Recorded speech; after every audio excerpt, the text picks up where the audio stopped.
भक्तजनों, माताओं, बहनों, सादर जय श्री कृष्ण। हमारे YouTube चैनल में आप सभी का बहुत बहुत स्वागत है। मैं हूं आपके साथ आचार्य धर्मेंद्र शास्त्री। आज हम आपको कार्तिक महीने के 13वें अध्याय की कथा सुनाने जा रहे हैं। 13वें अध्याय की कथा 13वें दिन सुनी जाती है और कार्तिक का महीना बड़ा ही पुण्यकारी महीना माना गया है। इस महीने को साक्षात नारायण का स्वरूप माना जाता है।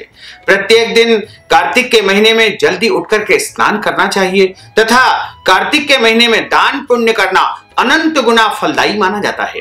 कार्तिक का महीना चूंकि 12 महीनों में सबसे श्रेष्ठ महीना माना जाता है और इस महीने में जो मनुष्य अपने हाथ से अपने द्वारा अपने नाम गोत्र का उपयोग करके दान करता है, इसमें आप वस्त्र दान कर सकते हैं, अन्न दान कर सकते हैं, भोजन का दान कर सकते हैं, फल का दान कर सकते हैं, गौ दान कर सकते हैं या पीपल के पेड़ का दान कर सकते हैं, तुलसी के वृक्ष का दान कर सकते हैं या शमी वृक्ष का आप दान कर सकते हैं या अन्य कोई भी उपयोगी वस्तु का यदि आप इस महीने में ब्राह्मण को अपनी श्रद्धा के अनुसार दान करेंगे तो निश्चय ही आपको अनंत गुना फल की प्राप्ति होगी और आपके जन्म जन्मांतर के सारे पाप दोष पीड़ाएं नष्ट हो जाएगी और आपको सुख मिलेगा, शांति मिलेगी, वैभव मिलेगा और इस संसार में समस्त सुख सुविधाएं आपको प्राप्त होने लगेगी। तो अब हम आपको कार्तिक महीने के 13वें अध्याय की कथा सुनाने जा रहे हैं। 13वें अध्याय की कथा प्रारंभ करने के पहले गुरुदेव की स्तुति करेंगे तथा भगवान की स्तुति करेंगे। उसके बाद 13वें अध्याय की कथा प्रारंभ करेंगे।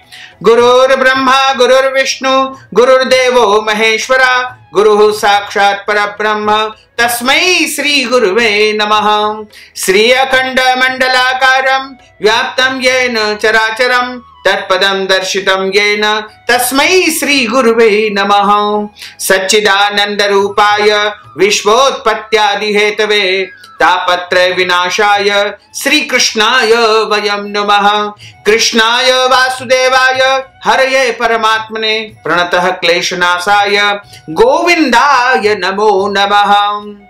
जय जय श्री राधा रमण, जय जय नवल किशोर, जय गोपी चित चोर प्रभु, जय जय माखन चोर। मात मेरी श्री राधिका, पिता मेरे घनश्याम, इन दोनों के चरणन में मेरा बारंबार प्रणाम। मोहिनी मूरत श्याम की वो मन रही समाय, जो मेहंदी के पात में लाली रही समाय। धन यौवन एक दिन उड़ जाएंगे जैसे उड़े कपूर, मन मूर्ख तू राम भज क्यों चाटे जग दूर। राम कृष्ण दो एक है अंतर नहीं निमेष, इनके नयन गंभीर है उनके चपल विशेष। कस्तूरी तिलकम ललाट पटले वक्षस्थले कौस्तुभं नासाग्रे वरमोक्ति कंकरतले वेणुः करे कंकणं सर्वांगे हरिचंदनं सुललितं कंठे च मुक्तावलिं गोपस्त्री परिवेष्टितो विजयते गोपाल चूड़ामणिं फुल्लेन्दीवर कान्तिमिन्दुवदनं वरहावतं सप्रियं श्रीवत्साङ्कमुदार कौस्तुभधरं पीताम्बरं सुन्दरं गोपी नाम्नयनोत्पलार्चिततनुं गोगोपसन्धावृतं गोविन्दं कलवेणुवादनपरं दिव्यांगभूषणं भजे। करारविन्देन पदारविन्दं मुखारविन्देन विनिवेशयन्तीं वटस्य पत्रस्य पुटेशयानं बालं मुकुन्दं मनसा स्मरामि। वरहापीडं नटवरवपुः कर्णयोः कर्णिकारं बिभ्रद्वास कनककपीशं वैजयन्तीं च मालां। रन्ध्रान् वेणोर्धर सुधया पूरयन् गोपवृन्दैः वृन्दारण्यं स्वपदरमणं प्राविशत गीत कीर्तिः। बोलिए श्री वृंदावन बिहारी लाल की जय, श्री राधे रानी सरकार की जय, श्री गोवर्धन नाथ भगवान की जय, श्री गिरिराज धरण की जय, श्री वल्लभाधीश की जय, श्री गुसाई जी महाराज की जय। भक्तजनों, माताओं, बहनों, आज हम आपको कार्तिक महीने के 13वें अध्याय की कथा सुनाने जा रहे हैं। इस कथा को अंत तक जरूर सुनिएगा और अधिक से अधिक लोगों को शेयर भी करिएगा। कार्तिक कथा को सुनो, सभी सहज मन लाए, 13वां अध्याय लिखूं, श्री प्रभु शरण में आए। दैत्यों के तीक्ष्ण प्रहारों से व्याकुल देवता इधर उधर भागने लगे। तब इंद्र आदि को इस प्रकार भयभीत देख करके गरुड़ पर चढ़े भगवान युद्ध में आगे बढ़े और उन्होंने अपना शारंग नामक धनुष उठा करके बड़े जोर से टंकार किया और त्रिलोक गूंज उठा। पल मात्र में ही भगवान विष्णु ने हजारों दैत्यों के मस्तक काट डाले। यह देख करके जलंधर के क्रोध की सीमा नहीं रही। फिर तो भगवान विष्णु और जलंधर के बीच में महान संग्राम छिड़ गया।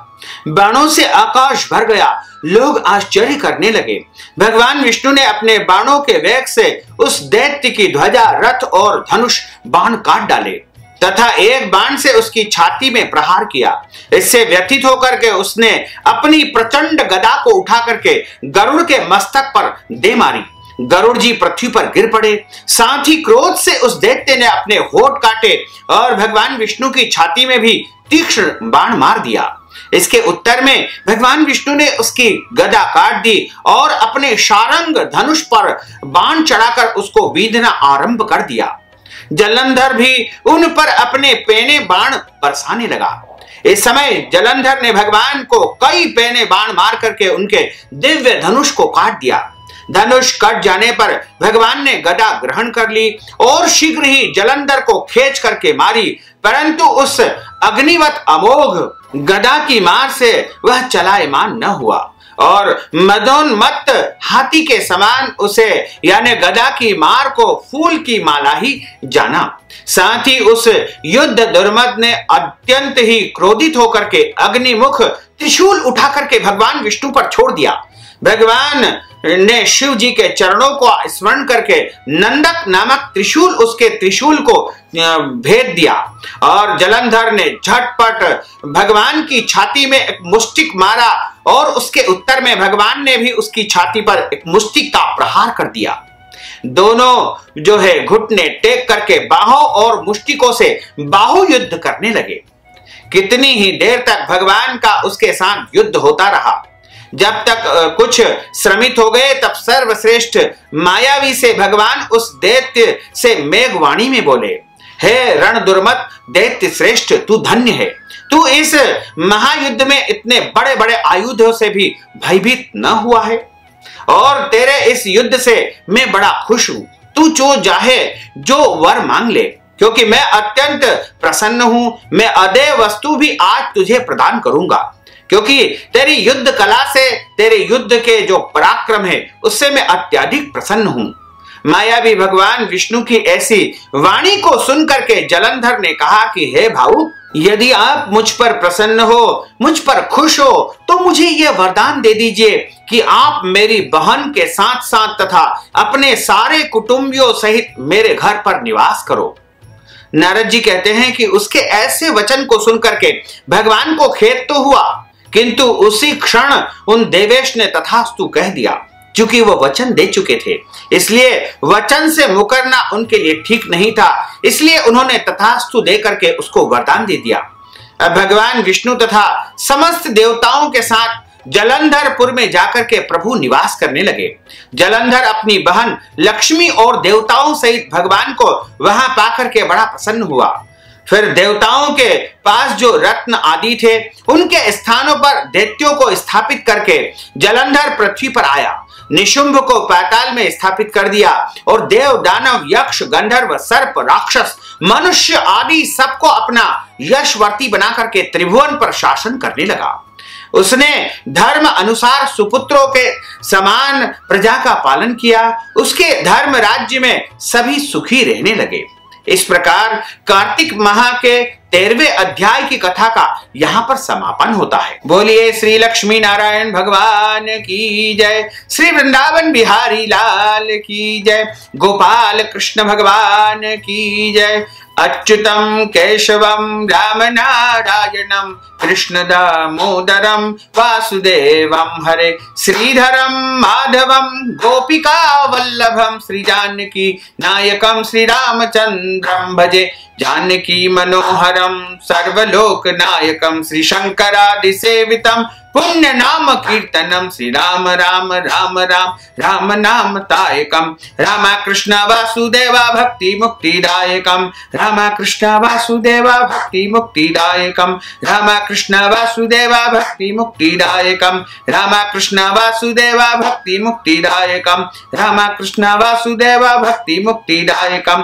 बोलिए श्री वृंदावन बिहारी लाल की जय, गोपाल कृष्ण भगवान की जय, द्वारकाधीश भगवान की जय, श्री राधे रानी सरकार की जय, श्री गोवर्धन नाथ भगवान की जय, श्री गिरिराज धरण की जय, श्री यमुने महारानी की जय, श्री वल्लभाधीश की जय, श्री गुसाई जी परम दयाल वे की जय। धर्म की जय हो, अधर्म का नाश हो, प्राणियों में सद्भावना हो, विश्व का कल्याण हो, सनातन धर्म की जय हो, गौ माता की जय हो, नगर बस्ती की जय हो, आज के आनंद की जय हो, कल के आनंद की जय हो, परसों के आनंद की जय हो, बरसों बरसों के आनंद की जय हो। ओम नमः पार्वती पते हर हर महादेव हर।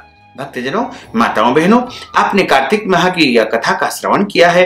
कथा सुनने के बाद आप कार्तिक माह के निमित्त या कथा सुनने के निमित्त दान दक्षिणा स्वरूप धन राशि प्रदान करना चाहते हैं, वस्त्र दान, गौ दान, अन्न दान या अन्य कोई भी दान यदि आप कार्तिक माह के निमित्त करना चाहते हैं तो आप हमारे पेटीएम के माध्यम से, गूगल पे के माध्यम से, फोन पे के माध्यम से नगद राशि पहुंचा करके कार्तिक माह का संपूर्ण पुण्य फल आप प्राप्त कर सकते हैं। साथ ही आपसे अनुरोध है कि इस ज्ञानवर्धक वीडियो को अधिक से अधिक लोगों को शेयर करिएगा, लाइक करिएगा, कमेंट करिएगा और यदि अभी तक आपने सब्सक्राइब नहीं किया तो अभी और इसी समय सब्सक्राइब अवश्य कर लीजिए। आपको और आपके पूरे परिवार को सादर जय श्री कृष्ण, सादर धन्यवाद।